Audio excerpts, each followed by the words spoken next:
नमस्कार दोस्तों, मेरा नाम है प्रदीप चौहान। बात समझनी है तो पूरी सुननी होगी।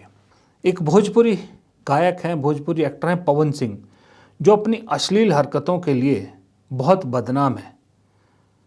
कभी वो महिलाओं के सम्मान को लेकर जिस तरह से छेड़खानी करते हैं, किसी के साथ बहुत कंट्रोवर्सीज है उनकी, क्या बताऊं मैं। वो कुछ दिन पहले बीजेपी में ज्वाइन करते हैं, बीजेपी उन्हें अपने पार्टी में ले लेती है, चुनाव भी लड़ेंगे। और दूसरी तरफ कांग्रेस पार्टी में कल जो शामिल हुए हैं उनका नाम कनन गोपीनाथन, आपको मालूम होगा, पूर्व आईएएस, वो कांग्रेस में शामिल होते हैं। इससे पहले आपने कुछ दिन पहले देखा होगा कि बहुत प्रोफेसर्स वगैरह, रिटायर्ड प्रोफेसर या मौजूदा प्रोफेसर, जो कोई दलित थिंकर है, कोई ओबीसी थिंकर है, ये सब लोग भी कांग्रेस में पिछले दिनों में काफ़ी लोग शामिल हुए हैं।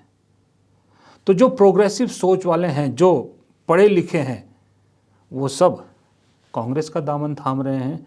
लेकिन जो जितना बदनाम, जो जितना कैरेक्टरलेस, जो जितना आप यूँ कहें कि एक तरह से कट्टरवादी, वो सब बीजेपी की वॉशिंग मशीन में जाके धुलते हैं। ये दो चीज़ों को अगर आप नाप लें तो वहीं पता लग जाएगा आपको कि कौन सी सोच किस तरफ है और फिलहाल बोलबाला किस सोच का है। दोस्तों, राहुल गांधी अपने दक्षिणी अमेरिकी देशों के दौरे से वापस लौट आए हैं, लेकिन आने के बाद जो उन्होंने एक वीडियो जारी किया है उसको लेकर बीजेपी में बहुत तकलीफ़ मची हुई है, बीजेपी में बड़ी खलबली मची हुई। खास करके राहुल गांधी ने जो देश की शिक्षा व्यवस्था को लेकर जो स्टूडेंट के साथ, पेरू और चिली के जो यूनिवर्सिटी स्टूडेंट के साथ बातचीत का जो वीडियो जारी किया है, उसमें जो एजुकेशन को लेकर उन्होंने बात कही है, उसको लेके बड़ी तकलीफ़ है। वही पुराना राग कि राहुल गांधी देश को बदनाम कर रहे हैं, राहुल गांधी देश की जो है बेइज्जती करते हैं, फलां फलां फलां सब कुछ ही। लेकिन राहुल गांधी ने जो दरअसल सवालों के जवाब में देश के मौजूदा एजुकेशन सिस्टम के बारे में बात की है, वो बात बहुत गहरी है और समझने वाली है। पहले ज़रा वो बात सुनिए, राहुल गांधी ने क्या बोला था। India has a social system. It has upper castes who dominate the social system, and then it has middle castes and lower castes, what are called middle class castes and lower castes, who form the bulk of the Indian population. Approximately 90% of the Indian population is middle castes and what are called lower castes. And their history, their tradition, their thought system is not included in our education system. Our education system is essentially an education system of the top tier of society. So I would like to include the history, the traditions of our, what we call Adivasis, our tribal people, of our middle castes, of our lower castes in that system. The Indian education system has taken massive damage over the last 10 years because the scientific temper has been destroyed. And it has been destroyed by the current government, who doesn't believe in scientific temper, in a scientific way of thinking. And I think that is something that needs to be repaired, and we need to reintroduce scientific temper, logical thinking into our education system. So those... आपने राहुल गांधी की पूरी बात सुनी। इस पूरी बात का एक मेन जो टॉपिक था, जो मेन जो वर्ड था जिस पे स्ट्रेस था, वो था साइंटिफिक टेम्पर। हमारी एजुकेशन का साइंटिफिक टेम्पर का गायब होना। आप इतिहास पढ़िए, किताबें पढ़िए, इतिहास को जानिए, पढ़िए, सुनिए, तो आपको पता चलेगा कि दरअसल नेहरू ने जब इस देश की बागडोर संभाली थी तो सबसे बड़ी लेगेसी नेहरू की IIT, इनसे भी बड़ी एक और थी। वो मानी जाती है कि पंडित नेहरू ने देश में साइंटिफिक टेम्पर पैदा करने की कोशिश की, जिसमें वो कामयाब हुए। उन्होंने शुरू से एक अप्रोच रखी कि इस देश में एजुकेशन सिस्टम में साइंटिफिक टेम्पर का होना बहुत ज़रूरी है, क्योंकि आने वाला वक्त विज्ञान का है और जो विज्ञान के साथ चलेगा, विज्ञान में जो तरक्की करेगा वही देश तरक्की करेगा। इसीलिए उन्होंने IIT, IIM जैसे संस्थान बनाए, इसरो जैसे संस्थान बनाए, और नतीजा आपके सामने है कि आज अमेरिका के सिलिकॉन वैली में जो ब्रेन है, मेन ब्रेन है, वो भारत का है। भारतीय वहाँ पर काम करते हैं।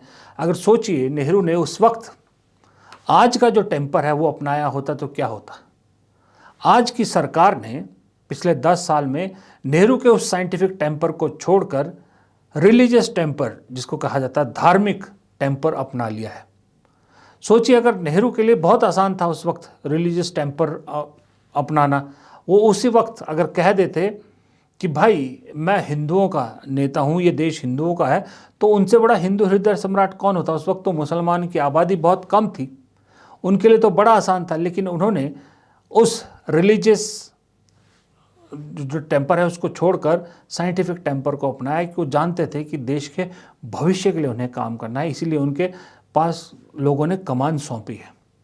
आज उसको छोड़कर, साइंटिफिक टेम्पर को छोड़कर, अब राजनीतिक टेम्पर, धार्मिक टेम्पर की एजुकेशन हो रही है। आपके आसपास देखिए, कहाँ आज की डेट में आपको APJ अब्दुल कलाम जैसे चेहरे दिखते हैं, कहाँ आपको APJ अब्दुल कलाम जैसा राष्ट्रपति दिखता है। आज की डेट में अगर किसी को संवैधानिक पद या कोई बड़ा पद चाहिए तो उसका सबसे बड़ा जो क्राइटेरिया होता है या उसकी सबसे बड़ी क्वालिफिकेशन होती है कि वो संघ के साथ कितना पुराना जुड़ा हुआ है, संघ की विचारधारा, BJP की विचारधारा को कितना सही मानता है, सावरकर को कितना सही मानता है और गोडसे के बारे में उसके क्या विचार हैं। ये आज की डेट में टेम्पर है। जबकि नेहरू के ज़माने में, नेहरू के बाद इंदिरा के बाद जितनी भी सरकारें आई, सब ने उस साइंटिफिक टेम्पर को बरकरार रखा और नतीजा ये हुआ कि हमने साइंस एंड टेक्नोलॉजी में हमसे कहीं अमीर देशों से ज़्यादा तेज़ी से तरक्की की और आज हम चांद पर भी पहुँचे हैं। अब आपको मालूम है, चंद्रयान जो भी सक्सेसफुल मिला, अगर नेहरू ने नींव नहीं रखी होती इसरो की, तो आज क्या वो सक्सेस मिलती? आज क्या हमें APJ अब्दुल कलाम जैसा नाम मिलता? लेकिन इन 10-11 सालों में जो हुआ है ना, अब इस हालात के बाद नया APJ अब्दुल कलाम पैदा करने में कई सदियां लगेंगी, ये भी कह रहे हैं। तो ये बेसिकली राहुल गांधी समझाने की कोशिश कर रहे थे कि जब भी वो सरकार में आएंगे तो उनकी पहली प्रायोरिटी वही रहेगी कि जो उनके परनाना का जो सोच थी, साइंटिफिक टेम्पर जो उन्होंने शिक्षा व्यवस्था में लागू किया था, उसको लागू करना उनकी पहली प्राथमिकता होगी। वही सही में वही देश आगे तरक्की करेगा जो इस टेम्पर पर काम करेगा। इसीलिए उन्होंने इस बात का जिक्र किया और तकलीफ़ यहाँ इसीलिए BJP को हुई कि वो उनके टेम्पर के साथ मैच नहीं करता। आप राहुल गांधी को ये बात क्यों कहनी पड़ी, ये भी समझना बहुत ज़रूरी है। इसलिए कहनी पड़ी कि आपने आसपास या गूगल कर लीजिए, देश के जितने भी यूनिवर्सिटीज़ हैं, सरकारी यूनिवर्सिटीज़ हैं, या जितने भी सरकारी संस्थान हैं, बड़े बड़े संस्थान हैं, IIT, IIM तक, एम्स तक, सब, इन सब का डाटा निकाल लीजिए। जो इनके अभी मुखिया हैं, यूनिवर्सिटीज़ के जो वाइस चांसलर्स हैं, जो इन इंस्टीट्यूट के डायरेक्टर्स हैं, उन सब का बायोडाटा आप देख लीजिए। सब में एक कॉमन क्वालिटी है कि सब के सब संघ या BJP की विचारधारा के हैं। सबका बैकग्राउंड कहीं ना कहीं संघ है। और इनके आप भाषण सुनिए, ये कहीं से भी जब अपने स्टूडेंट्स को या अपने किसी को एड्रेस कर रहे होते हैं, एजुकेशनिस्ट कम लगते हैं और मोदी जी के प्रचारक ज़्यादा लगते हैं। इनके भाषणों में विकसित 2047, प्रधानमंत्री का विकसित भारत, ये सब चीज़ों का जिक्र होता है। ये आज के वाइस चांसलर हैं, इन्हें कैसे मालूम कि 2047 में भी इसी BJP की सरकार रहेगी, विकसित भारत जो इनका एजेंडा है वही रहेगा। इन्हें क्या हम कैसे मालूम कि अगले 10 साल बाद भी मोदी जी देश के प्रधानमंत्री रहेंगे? प्रधानमंत्री की उम्र भी एक तकाजा है कि नहीं, बाकी चीज़ें तो छोड़िए। लेकिन इन सब के जितने वाइस चांसलर डायरेक्टर्स हैं, ये रोज़ कोई मौका नहीं छोड़ते कि जब प्रधानमंत्री क्या योजनाओं का नहीं, प्रधानमंत्री के जो ईगो से रिलेटेड चीज़ हैं उसको हाईलाइट करने का मौका कभी नहीं छोड़ते। शायद इनकी नियुक्तियों की एक शर्त भी हो सकती है ये। इसलिए जैसे ही सरकार बदलेगी, नई सरकार के लिए बहुत बहुत मुश्किलात का जो है सामना उन्हें करना पड़ेगा। मुश्किल हालात होंगे, क्योंकि ये जो हमारे एजुकेशन सिस्टम में एक नागपुर वाली सोच जो पूरी तरह से निचोड़ के डाल दी गई है, उसको निकालना इतना आसान नहीं होगा। जानकार ये कहते हैं कि ऐसा सिस्टम तैयार कर दिया गया है कि जो इस वक्त VC है, मान लीजिए कल को वो सरकार बदल भी जाती है और वो सरकार इस वीसी को बदल के दूसरा वीसी लाना चाहती है, तो उनके पीछे जो हायरार्की है उसमें भी कम से कम 4 लोग संघ के ही हैं। मतलब एक संघ का हटाएंगे तो दूसरा आएगा, दूसरा हटाएंगे तीसरा, तीसरा नहीं तो चौथा, चौथा नहीं तो पांचवा।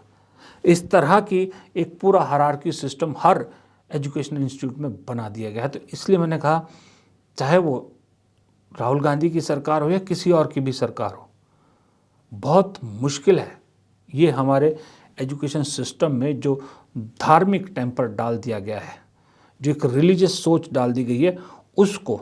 और रिलीजियस सोच डालना बुरी बात नहीं है, मैं यहाँ ये भी क्लियर कर दूँ, लेकिन रिलीजियस के नाम पर जो कट्टरवादी सोच डाल दी गई है वो प्रॉब्लम है, और उस कट्टरवादी सोच को साफ करने में बहुत वक्त लगेगा। इसलिए मैंने कहा कि नया एपीजे अब्दुल कलाम ढूंढने में बड़ा वक्त लगेगा।